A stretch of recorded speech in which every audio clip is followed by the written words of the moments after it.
Hey, what's up everybody? Welcome back to 5-Minute English, where we talk about big ideas fast. Now here's what we're talking about today. Who is Rikki-Tikki-Tavi? Now this lecture is going to serve as an introduction to the text, so let's not waste any time. Let's dive right in. So who is the author? Rudyard Kipling, a famous British author. He was born in 1865, and he was a British author, but he was raised in India. So that kind of idea of being a foreigner in a foreign land kind of makes its way through his writing quite a bit.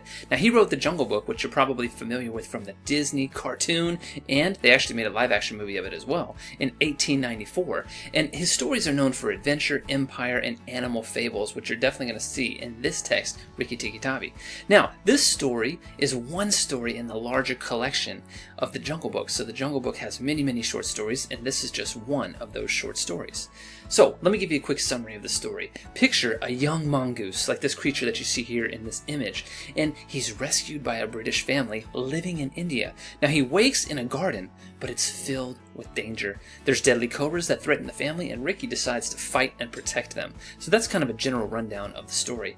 Now who is Rikki-Tikki-Tavi, you might ask? He is a very small mongoose. Now you see this creature here in the image. This is a mongoose. It's kind of a mix between a gerbil and a ferret. Those two animals mixed together, but they're known for having big heart.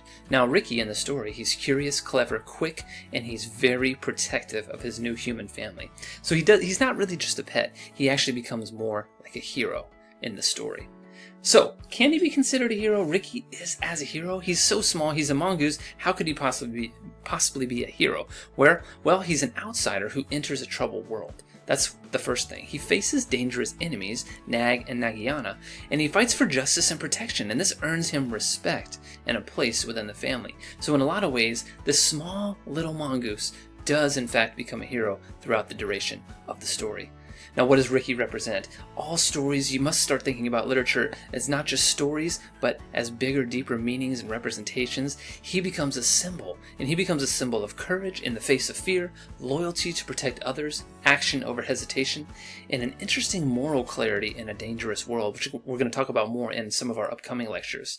So, why does this story matter? Well, it shows how the smallest can be the bravest. Now, that's such a great lesson for many of us in life today. We're not the biggest, we're not the most wealthy, we're not the most powerful, but we can accomplish brave things if we set our mind to it. And it mixes action with meaning, so that's a really interesting thing too. It's not just an action-packed story, but it's teaching a lot of moral lessons as well. And it's still taught in schools over 100 years later, so it has stood the test of time. That means it's a really important piece of literature today. And Rikki remains a timeless literary hero. They've made cartoons about him, they've made movies about him, so he himself is an amazing literary figure. So that's why the story matters even today. So thanks so much for joining us today. In our next episode, we're going to talk about the bad guys, the villains. If Rikki's the hero, he's got to have some villains. So Nagi and Nagiana is what we're going to talk about next time, and why they're more than just scary snakes. They also have deep-seated symbolism in the story as well. So what makes a great villain in a story? We're going to talk about that as well. So I want to thank you again for joining us. If you found the video helpful, please like and subscribe, and tap that notification bell. And teachers, if this lecture was important to you and you'd like some student notes to go along with it, please go to my TBT store found in the description below. I'll see you next time. Bye.